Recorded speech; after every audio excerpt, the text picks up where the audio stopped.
The strange part isn't that China copied American technology. That argument has been made for years. The stranger part is what happened afterward. Some of the semiconductor technologies that originated in the United States eventually received legal protection inside China. And in certain cases, those protections could even be asserted against competitors operating in the Chinese market. That sounds backwards. The country accused for decades of weak intellectual property enforcement gradually became one of the world's biggest patent filers. The legal framework originally designed to reward innovation suddenly became another competitive weapon. If you're wondering how that happened, the answer isn't hidden inside a spy novel. It's buried in patent offices, licensing agreements, court reforms, and one uncomfortable reality about globalization. Because intellectual property law doesn't ask where an idea was first imagined, it asks a much narrower question. Who owns the legal rights in this jurisdiction? And did they follow the rules? That distinction changed far more than most people realized. For years, the public conversation followed a simple storyline. American companies invented, Chinese companies copied. Washington complained, Beijing denied it. End of story. Reality refused to stay that simple. During the 1990s and early 2000s, thousands of multinational technology firms rushed into China. Intel, Texas Instruments, Motorola, IBM, Applied Materials, Lam Research, and countless suppliers established research centers, factories, or joint ventures.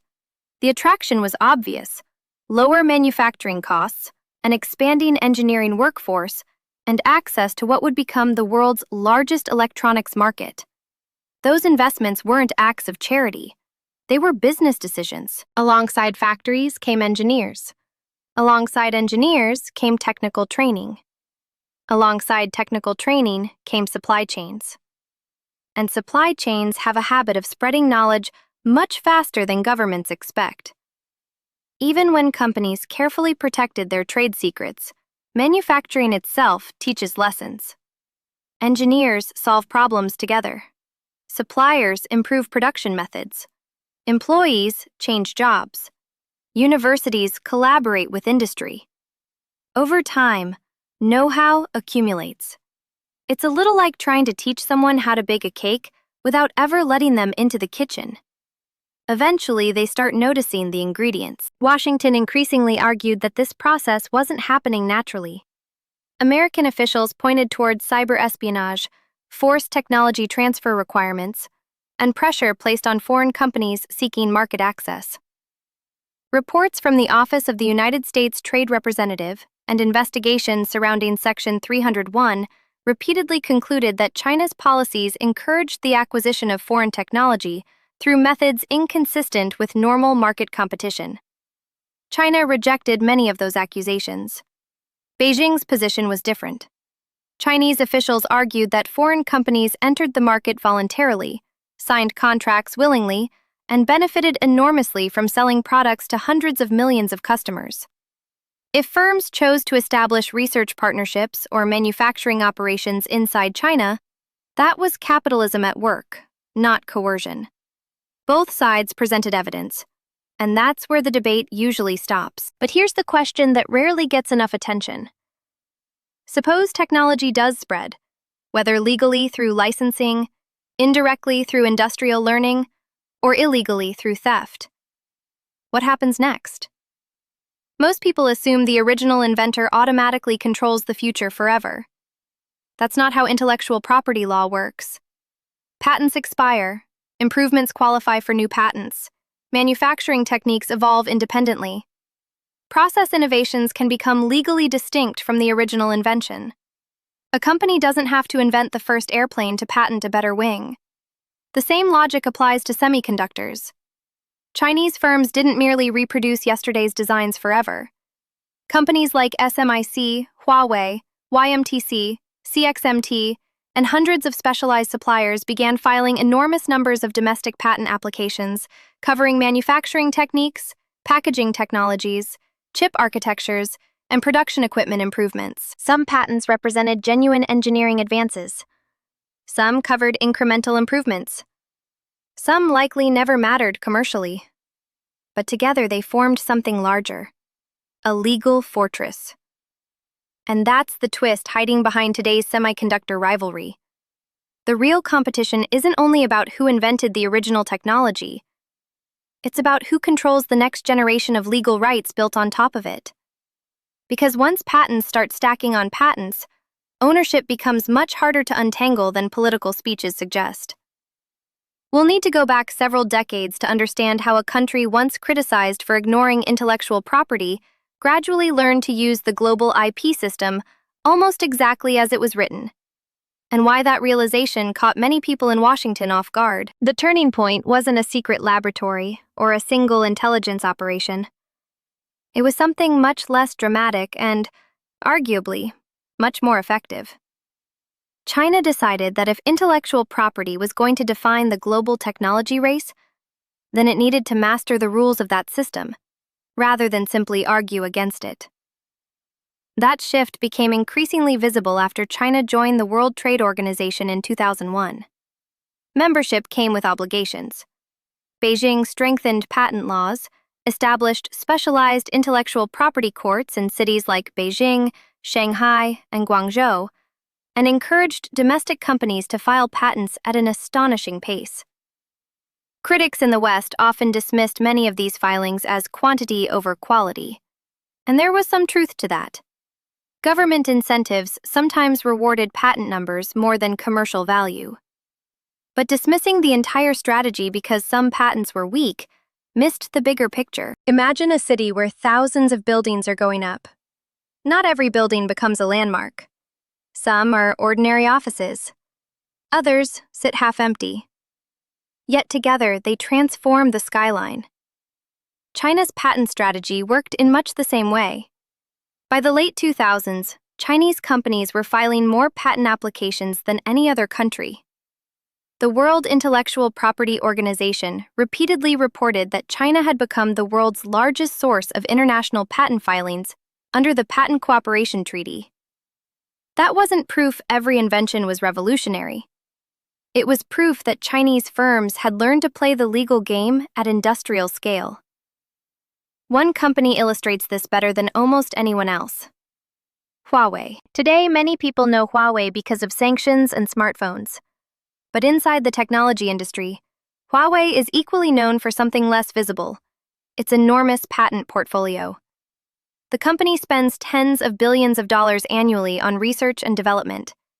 It employs tens of thousands of researchers. It files patents across wireless communications, optical networking, semiconductors, artificial intelligence, and cloud computing. That portfolio didn't appear overnight. Some of Huawei's early growth remains deeply controversial. American officials have long alleged that the company benefited from stolen intellectual property and close relationships with the Chinese state. Huawei has consistently denied accusations of systematic theft and argues that its technological leadership comes from sustained investment in research. Those competing narratives still divide policymakers. Yet regardless of which explanation someone believes, one fact is difficult to dispute: Huawei became a company other firms now pay licensing fees to.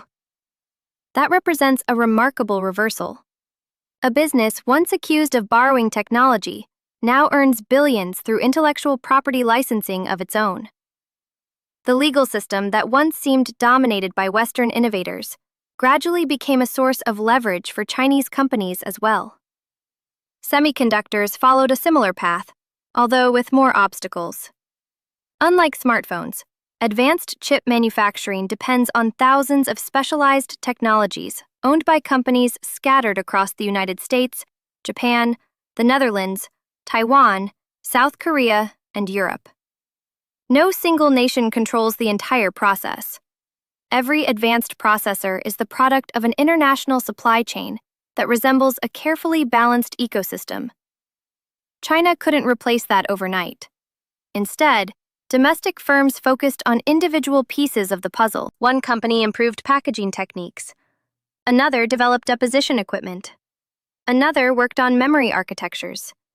Universities produced research that translated into patents. Provincial governments funded semiconductor startups through investment vehicles like the National Integrated Circuit Industry Investment Fund, often called the Big Fund. Not every investment succeeded. Some companies collapsed spectacularly after receiving billions in state support. A few executives faced corruption investigations. Others promised technological breakthroughs that never materialized. Building a semiconductor industry turns out to be considerably harder than announcing one. There's a dry irony here. Governments can subsidize factories. They cannot subsidize physics. Even so, enough projects succeeded to keep the broader strategy moving forward. Remember the question from earlier: what happens after knowledge spreads? The answer is that knowledge doesn't stand still. Engineers continue solving problems. Every solution can become another patent. Every patent becomes another legal asset.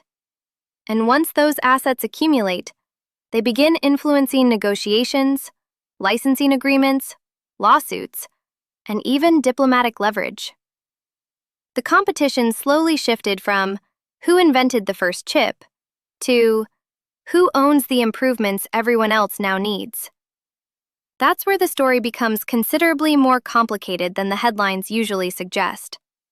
Because the United States eventually discovered that restricting China's access to future technology was much easier than separating today's innovations from yesterday's shared foundation. By 2022, Washington had reached a conclusion that would have sounded almost unthinkable a decade earlier. The concern was no longer that China might someday catch up. The concern was that it was getting close enough in several critical areas to change the balance of technological power. That realization triggered the most aggressive export controls the semiconductor industry had seen in decades. The United States didn't simply restrict finished chips. It targeted the entire ecosystem. Advanced AI processors from NVIDIA and AMD, high-end semiconductor manufacturing equipment, electronic design automation software, and even access to American citizens with certain technical expertise all became part of an expanding network of restrictions. Later, allies such as the Netherlands and Japan joined parts of that effort by limiting exports of advanced lithography systems and other key manufacturing tools. The logic was straightforward. If China couldn't easily obtain the world's most advanced equipment, its progress would slow dramatically. Many analysts expected exactly that, and initially there were signs the strategy was working. Chinese chip manufacturers suddenly faced enormous obstacles. Extreme ultraviolet lithography systems from ASML remained unavailable. Access to cutting-edge GPUs became increasingly restricted. Several ambitious semiconductor projects encountered delays. Then something unexpected happened. Instead of abandoning its ambitions, China redirected its efforts. Huawei's return in 2023 with a domestically produced 7nm class processor surprised many observers. Analysts quickly debated how SMIC had manufactured the chip without access to EUV lithography. Some argued the process was expensive and difficult to scale. Others viewed it as evidence that export controls had not frozen Chinese innovation as completely as expected. Both observations can be true at the same time. Producing a limited number of advanced chips is very different from manufacturing millions economically. Commercial competitiveness depends not only on technical capability, but also on cost, yield, reliability, and production volume. Still, the message was unmistakable. China had demonstrated that barriers were slowing progress, not eliminating it. Here's where the intellectual property question becomes even more interesting. Every workaround developed under sanctions generated fresh engineering knowledge. Engineers redesigned manufacturing flows. Equipment suppliers modified existing tools. Researchers discovered alternative process techniques. Packaging methods became more sophisticated. Some of those solutions qualified for new patent protection. In other words, restrictions designed to prevent technological advancement also encouraged a wave of domestic problem-solving. History offers a similar lesson. During the Cold War, countries facing technological embargoes often invested heavily in indigenous research because imports were no longer reliable. Those efforts rarely produced immediate parity, but they frequently built long-term industrial capabilities that might never have emerged under normal market conditions. Sanctions can delay innovation. Sometimes they also redirect it. That doesn't mean export controls were a mistake. American policymakers argue they bought valuable time, protected national security, and limited China's ability to develop cutting-edge military technologies using advanced semiconductors. Given the dual-use nature of AI chips, that concern is understandable. The counter-argument is more nuanced. If restrictions remain in place long enough, they may encourage Chinese firms to replace foreign suppliers permanently. Once domestic alternatives become commercially viable, foreign companies could find themselves locked out of one of the world's largest technology markets, not because of politics alone, but because local ecosystems have matured. This is the reversal that reshapes the entire debate. The conversation was never simply about stolen intellectual property. It was about what happens after the initial transfer, however it occurred. Knowledge evolves. Engineers improve upon inherited designs. Legal rights accumulate around those improvements. Entire industries gradually become less dependent on the original source. At some point, the competitive advantage shifts from owning yesterday's invention to controlling tomorrow's refinements. That's a much harder contest to win. Personally, I think this is the part many discussions still underestimate. It's tempting to view innovation as a single breakthrough, a light bulb moment. In reality, technological leadership is usually thousands of small improvements made over many years. Miss enough of those incremental battles, and one day you wake up realizing the race quietly changed direction without anyone firing a starting pistol. And that's exactly where the semiconductor rivalry stands today. There's one irony that keeps coming back throughout this story. The United States built much of the modern intellectual property system because strong legal protection encourages innovation. Without patents, companies have fewer incentives to spend billions of dollars developing technologies that competitors could immediately copy. That principle helped create Silicon Valley, the modern pharmaceutical industry, and much of today's semiconductor ecosystem. The problem is that legal systems don't recognize national emotions. They recognize ownership.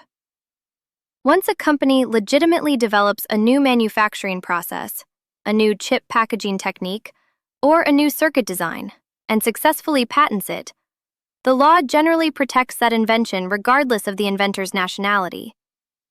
Intellectual property law isn't designed to reward countries. It's designed to reward patent holders. That's why the title of this story feels almost unbelievable at first. China didn't simply challenge American technology. It gradually learned how to use many of the same legal and commercial tools that American companies had relied upon for decades. Does that erase the accusations of intellectual property theft? No. Numerous American companies, government investigations, and court cases have documented instances of trade secret theft involving Chinese individuals and firms. Some cases resulted in criminal convictions. Others remain disputed. It would be inaccurate to pretend those incidents never happened. But it would be equally inaccurate to suggest that China's current semiconductor industry exists only because of stolen technology. Today's reality is more complicated. Chinese companies employ hundreds of thousands of engineers. Universities produce large numbers of semiconductor graduates every year. Government-backed investment funds continue financing domestic research despite costly failures. Private companies compete fiercely with one another, and many are creating technologies that simply didn't exist 20 years ago. Those achievements don't automatically erase earlier controversies. Nor do earlier controversies erase present-day innovation. Both can exist simultaneously. That's uncomfortable, because people generally prefer cleaner stories. It's easier to divide the world into inventors and imitators than to admit that industrial leadership often passes through several stages. Countries learn. Industries mature. Former followers become competitors. Japan followed that path after World War II. South Korea experienced something similar in electronics. Taiwan transformed itself from contract manufacturing into the home of TSMC, arguably the world's most important semiconductor company. History suggests that technological catch-up is rarely permanent. Eventually, the student begins contributing new ideas of their own. Whether China has fully reached that stage across the entire semiconductor supply chain is still open for debate.